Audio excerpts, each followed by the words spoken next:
நாமத்திற்கு மகிமை உண்டாவதாக. இயேசு உயிர்த்தெழுந்தார். உயிர்த்தெழுந்த இயேசு கிறிஸ்து கொடுத்ததான கட்டளை மாபெரும் கட்டளை. ஆமென், ஸ்தோத்திரம். இயேசு முழு அதிகாரம் உள்ளவர். அவர் கட்டளையிட்டிருக்கிறார். நம்மோடு கூட அவர் இன்றும் உயிரோடு கூட இருக்கிறார். நாம் செய்ய வேண்டிய கடமை ஒன்று, போய் சகல ஜாதியாரையும் சீசராக்குவோம்.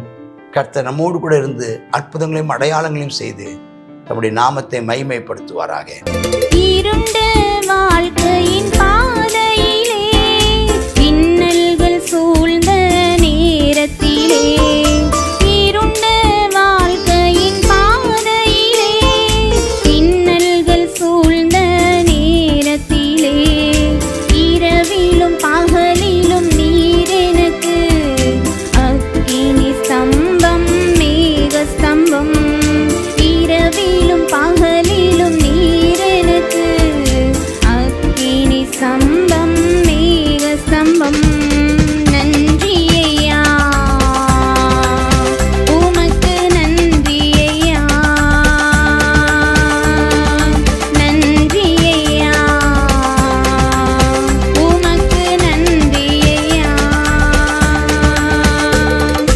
தேற்றரவாளன் இயேசுவே, என்னை தேடி வந்த அன்பு தெய்வமே. தேற்றரவாளன் இயேசுவே, என்னை தேடி வந்த அன்பு தெய்வமே. கர்த்தருடைய பரிசுத்த நாமத்திற்கு மகிமை உண்டாவதாக. மத்தேயு 28 அதிகாரம். மத்தேயு 28 அதிகாரம் உயிர்த்தெழுதலை குறித்து பார்க்கிறோம்.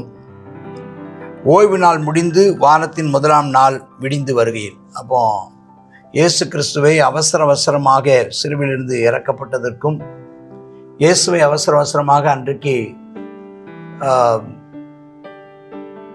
6 மணிக்குள்ளாகவே அடக்கம் பண்ணது காரணம், மறுநாள் அது ஓய்வு நாள் என்பதினாலே அந்த ஓய்வு நாள் வாரத்தின் முதலாம் நாள் விடிந்து வரும்போது, மறுநாள்னா அப்போ 3வது நாள், வெள்ளிக்கிழமை இரவு மரித்தார், சனிக்கிழமை ஓய்வு நாள். அது முடிந்ததுக்கப்புறம் முதலாம் நாள் ஞாயிற்றுக்கிழமை காலை விடிந்து வருகையில் மகதலேனா மரியாளும் மற்ற மரியாளும் கல்லறை பார்க்க வர்றாங்க. அப்போ ஆண்டவர் இயேசு கிறிஸ்துவின் உயிர்த்தெழுதலை குறித்து முதல் 8 வசனங்களில் சொல்லப்பட்டிருக்கு. வந்தார். அப்போ அங்கே என்ன நடந்தது என்றால், ஒரு தேவதூதன் வந்து அந்த கல்லை புரட்டி போட்டு அதன் மேலே உட்காருகிறான். அவனுடைய ரூபம் என்னென்ன போல இருக்குது. அவனுக்கு காவலாளர்கள் அவனுக்கு பயந்துனா திடுக்கிட்டு செத்தல் போல விழுந்துட்டாங்க. அந்த ஸ்திரீகளை நோக்கி, நீங்கள் பயப்படாதீங்க, சிலுவையில் அறையப்பட்ட இயேசுவை தேடுகிறீங்கன்னு அறிவேன். அவர் இங்கே இல்லை, தாம் சொன்னபடியே உயிர்த்தெழுந்தார். கர்த்தரை வைத்த இடத்தை வந்து பாருங்கள், சீக்கிரமாய் போய் அவர் மரித்தோரிலிருந்து எழுந்தார் என்று அவருடைய சீசர்களுக்கு சொல்லுங்கள். அவர் உங்களுக்கு முன்னே கலிலேயாவுக்கு போகிறார், அங்கே அவர்கள் காண்பீர்கள் என்று இதோ உங்களுக்கு சொன்னேன் என்றான். இவ்வளவு பயத்தோடும் மகா சந்தோஷத்தோடும் கல்லறை விட்டு சீக்கிரமாய் புறப்பட்டு அவருடைய சீசர்களுக்கு அறிவிக்க ஓடினார்கள். இது ஒரு சம்பவம். இந்த சம்பவத்திலே மரியாள் இயேசுவை சந்தித்த அந்த பகுதி இதில் இல்லை.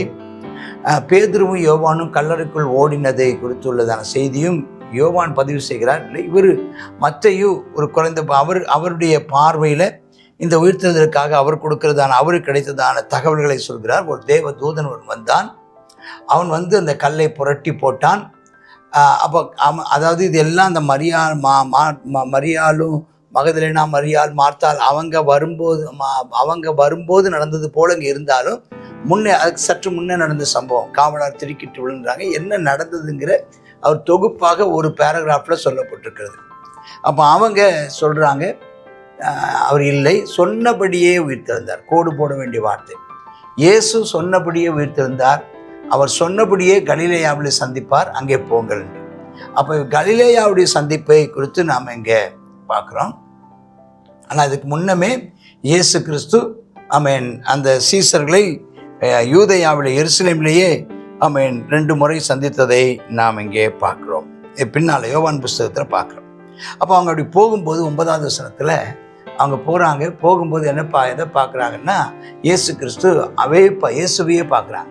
இவங்க அப்படி வீட்டுக்கு திரும்பும்போது இயேசு அவங்க முன்னால் எதிர்பட்டு வாழ்க அப்படின்னு சொல்கிறார். உடனே அவங்க அவருடைய பாதங்களை கட்டி பிடிச்சி அவங்கள பணிந்து கொண்டார்கள் அப்படிங்கிற வார்த்தையை பார்க்குறேன். இயேசுவை, உயிர்த்திருந்த இயேசுவை அல்லேலூயா கண்குளிர கண்டார்கள். அவர்களை பார்த்து சொல்கிறாரு, பயப்படாதீங்க, நீங்கள் போங்க, என் சகோதரர் கலிலேயாவுக்கு போகும்படி அவளுக்கு சொல்லுங்கள், அங்கே அவர்கள் என்னை காண்பார்கள். ஏன் கலிலேயாவுக்கு போக சொல்கிறாரு அப்படிங்கிறது அது ஒரு, அவர் ஏற்கனவே நான் உங்களுக்கு கலிலேயாவில் சந்திப்பேன்னு சொன்ன வார்த்தையை அங்கே வார்த்தையின் நிறைவேறுதலை அங்கே சொல்லுகிறதை நான் பார்க்குறேன். எல்லாம் வந்து அந்த காவலர் சேவகர்கள் எல்லாரும் வந்து பிரதான ஆசாரியருக்கு அறிவிக்கிறாங்க. எல்லாம் சேவகருக்கு வேண்டிய பணத்தை கொடுக்குறாங்க. யார், இந்த பரிசேயர்கள் மூப்பரோடு கூடி வந்து அவங்களாம் கொடுத்து, நாங்கள் நித்திரை பண்ணும்போது சீசர்கள் எடுத்துகிட்டு போயிட்டாங்கன்னு சொல்லி நீங்கள் சொல்லுங்கள். தேசாதிபதி ஏன்னு கேட்டால் நாங்கள் அவரை சம்மதப்படுத்தி நான் என்ன செய்து விடுகிறேன், நாங்கள் தப்பு வைத்து விடுகிறோம் அப்படின்னு சொல்கிறேன். பணத்தை வாங்கிக்கிட்டு தங்களுக்கு போதிக்கப்பட்டபடியே செஞ்சாங்க. இந்த பேச்சு யூதருக்குள்ளே இந்நாள் வரைக்கும் பிரசித்தமாக இருக்குதான். அதுக்கப்புறம் 11 சீசர்களும் வர்றாங்க, குறித்த மலைக்கு வர்றாங்க. இது வந்து கலிலேயாவில் ஒரு அந்த இடத்துக்கு போகிறாங்க. அங்கே பணிந்து கொடுக்குறாங்க. சிலர் சந்தேகப்படுறாங்க. அப்போ தான் மிக முக்கியமான ஒரு அதாவது மாபெரும் கட்டளை அப்படிங்கிற ஒன்று அங்கே சொல்கிறார். அப்புறம் இயேசு சமீபத்தில் வந்து அவரை நோக்கி, வானத்திலும் பூமியிலும் சகல அதிகாரம் எனக்கு கொடுக்கப்பட்டிருக்கிறது. இதுதான் மாபெரும் கட்டளை. இயேசு முழு அதிகாரம் உள்ளவர். வானத்திலும் பூமியிலும் சகல அதிகாரம் அவர் கொடுக்கப்பட்டிருக்குது. அந்த அதிகாரத்தின்படி அவர் சொல்கிறாரு, நீங்கள் புறப்பட்டு போங்க, முதல் வார்த்தை. 2வது வார்த்தை சகல சீசர் ஆக்குங்க. 3வது வார்த்தை ஞானஸ்நானம் கொடுங்க. 4வது வார்த்தை கை கொள்ளும்படி அவளுக்கு உபதேசம் பண்ணுங்க. ஆமென், ஸ்தோத்திரம். உலகத்தின் முடிவு பரிந்தமும் நான் உங்களோடு கூட இருக்கிறேன்னு சொல்கிறார். கர்த்தருடைய நாமத்திற்கே மகிமை உண்டாவதாக. இந்த நாளிலேயும் ஆமென், நாம் செய்ய வேண்டிய வேலை பற்றி சொல்லப்பட்டிருக்கு. நீங்கள் போங்கள், எல்லாரையும் சீசர் ஆக்குங்கள், அவளுக்கு நீங்கள் ஞானஸ்நானம் கொடுங்கள், அவளுக்கு நீங்கள் உபதேசம் பண்ணுங்கள் அப்படின்னு சொல்கிறார். இதில் ஒன்று வந்து தொக்கி நிற்கின்ற ஒன்று, ஞானஸ்நானம் கொடுத்து சபையாக அவர்களை சேர்க்க, சபை திருச்சபையின் சத்தியம் அங்கே உள்ளடங்கி இருக்கிறது. திருச்சபையின் அங்கத்தினர் ஆக்குங்கள், கட்டளை கொடுத்து ஆமென் அவர்களை உபதேசம் பண்ணி வழி நடத்துங்கள்னு பார்க்கணும். கர்த்தருடைய நாமத்திற்கு மகிமை உண்டாவதாக. இயேசு உயிர்த்தெழுந்தார். உயிர்த்தெழுந்த இயேசு கிறிஸ்து கொடுத்ததான கட்டளை மாபெரும் கட்டளை. ஆமென், ஸ்தோத்திரம். இயேசு முழு அதிகாரம் உள்ளவர். அவர் கட்டளையிட்டிருக்கிறார். நம்மோடு கூட அவர் இன்றும் உயிரோடு கூட இருக்கிறார். நாம் செய்ய வேண்டிய கடமை ஒன்று, போய் சகல ஜாதியாரையும் சீசராக்குவோம். கர்த்தர் நம்மோடு கூட இருந்து அற்புதங்களையும் அடையாளங்களையும் செய்து நம்முடைய நாமத்தை மகிமைப்படுத்துவாராக. ஆமேன், ஆமேன். ஜெபம் செய்வோம். பரலோக பிதாவே, நீர் உயிர்த்தெழுந்த இயேசுவே, நாங்கள் உம்மை வாழ்த்தி வணங்கி உம்மை போற்றி மகிமைப்படுத்துகிறோம். நீர் எங்களுக்கு கொடுத்திருக்கிற இந்த நல்ல அந்த மாபெரும் கட்டளைக்காய் ஸ்தோத்திரம். இந்த மாபெரும் கட்டளையும் இதே மத்தேயு புஸ்தகத்தில் 22ஆம் அதிகாரத்தில் சொல்லப்பட்ட அந்த பிரதான கற்பனையையும் கை கொள்ள எங்களை முற்றிலுமாய் அர்ப்பணிக்கிறோம். எங்களுடைய மாபெரும் அர்ப்பணிப்பை நாங்கள் ஆண்டவரே உமக்கு உம்முடையதான கட்டளையை நிறைவேற்றவும் உம்முடைய கற்பனையை நிறைவேற்றவும் அர்ப்பணிக்கிறோம். தேவனிடத்தில் முழு இதயத்தோடு தேவனிடத்தில் அன்பு கூறவும், அதே போல மனிதர்களிடத்திலும் அன்பு கூறவும், உம்முடையதான உம்மை பின்பற்றுகிற சீசர்களை உருவாக்க எங்களை அர்ப்பணித்துக் கொள்கிறோம்.